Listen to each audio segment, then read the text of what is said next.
Hello friends, आज की video में हम बात करने वाला है चेंजेस इन टीसीएस, यानी कि 1 अप्रैल 2025 से टीसीएस में मेजर चेंजेस हुए हैं, जो कि आज हम इस वीडियो के अंदर डिटेल में बात करने वाले हैं। सबसे पहला जो चेंजेस हुआ है वो हुआ है सर आपके टीसीएस ऑन सेल्स, यानी कि जब भी हम कोई गुड सेल्स करते थे हमें 0.1% के हिसाब से टीसीएस कलेक्ट करना होता था अगर हम उनको 50 लाख रुपए से ज्यादा का एक साल के अंदर सेल करते थे। सेक्शन 206C(1)H के थ्रू अब सर ये जो 0.1% आपको जो टैक्स कलेक्ट करना था इसको परमानेंटली यहां से विड्रॉल कर दिया गया है। That means that to easy compliances, TCS provisions under Section 2 has been withdrawn effective from 1 April 2025। 1 April 2025 के बाद में आपको किसी भी प्रोडक्ट यानी कि आप गुड सप्लाई कर रहे हैं और आप पहले जिस पर भी आप टीसीएस कलेक्ट कर रहे थे अब उस पर आपको टीसीएस कलेक्ट करने की नीड नहीं है। लेकिन section 194Q impose TDS at 0.1% on buyer for the same transaction leading to compliances issue. Sir जो 194Q के थ्रू आपको जो टीडीएस कलेक्ट करना, जो बायर थे जो पेमेंट कर रहे थे वो 0.1% के हिसाब से टीडीएस डिडक्ट कर रहे थे, वो जो रूल्स एंड रेगुलेशन है वो सेम टू सेम है।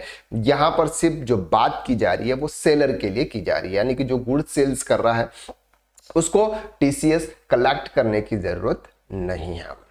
नेक्स्ट चेंजेस है sir TCS on LRS for education purpose. अगर आप किसी भी लोन, किसी भी फाइनेंशियल इंस्टीट्यूशन से अगर आप कोई लोन लेते हैं एजुकेशन पर्पस से, पहले 7 लाख रुपीस तक अगर आप कोई भी लोन लेते थे तो 0.5% के हिसाब से आप पर टीसीएस आपसे टीसीएस कलेक्ट किया जाता था if the remittance was for education purpose loan from the financial institution. अब उसको उन्होंने क्या कर दिया सर, परमानेंटली विड्रॉल कर लिया। This TCS provisions has been completely withdrawal, यानी कि अब सर इस पर आपको टीसीएस सामने वाला पर्सन आपसे कलेक्ट नहीं करेगा।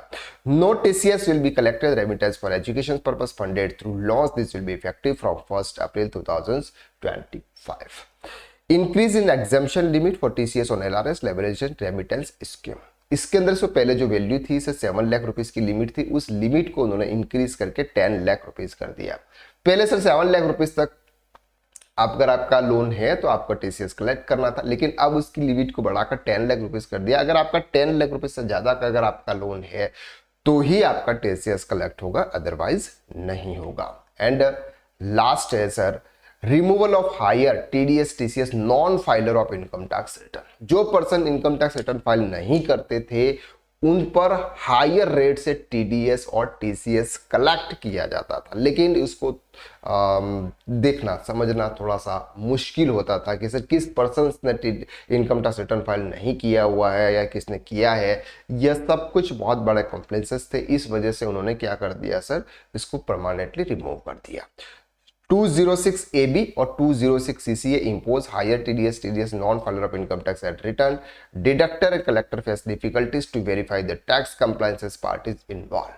यानी कि सर सामने वाले पर्सन्स का वेरीफाई करना, चेक करना मुश्किल होता था कि इस पर्सन ने रिटर्न फाइल किया। एवरी पर्सन का किसका चेक करे कि सर रिटर्न फाइल किया है नहीं किया। तो फिर उन्होंने क्या किया सर, इन दोनों सेक्शन को ओमिटेड कर दिया। Reduce compliances burden and capital blockage will be effective from 1 April 2025। अगर आप किसी भी पर्सन का टीडीएस डिडक्ट करोगे तो अब आपको ये चेक करने की जरूरत नहीं है कि सामने वाले पर्सन ने इनकम टैक्स रिटर्न फाइल किया है या फिर नहीं किया। अगर सामने वाले पर्सन ने अगर आपको पेन प्रोवाइड नहीं किया है तो फिर वो हायर रेट के हिसाब से जो भी टीडीएस और टीसीएस के जो भी रूल्स एंड रेगुलेशन है वो सेम एप्लीकेबल 1 अप्रैल 2025 के बाद भी होने वाला है। ये कुछ मेजर चेंजेस थे जो कि हमारे 1 अप्रैल 2025 से एप्लीकेबल होने वाला है। तो आज के लिए बस इतना, नेक्स्ट वीडियो में फिर मुलाकात करें।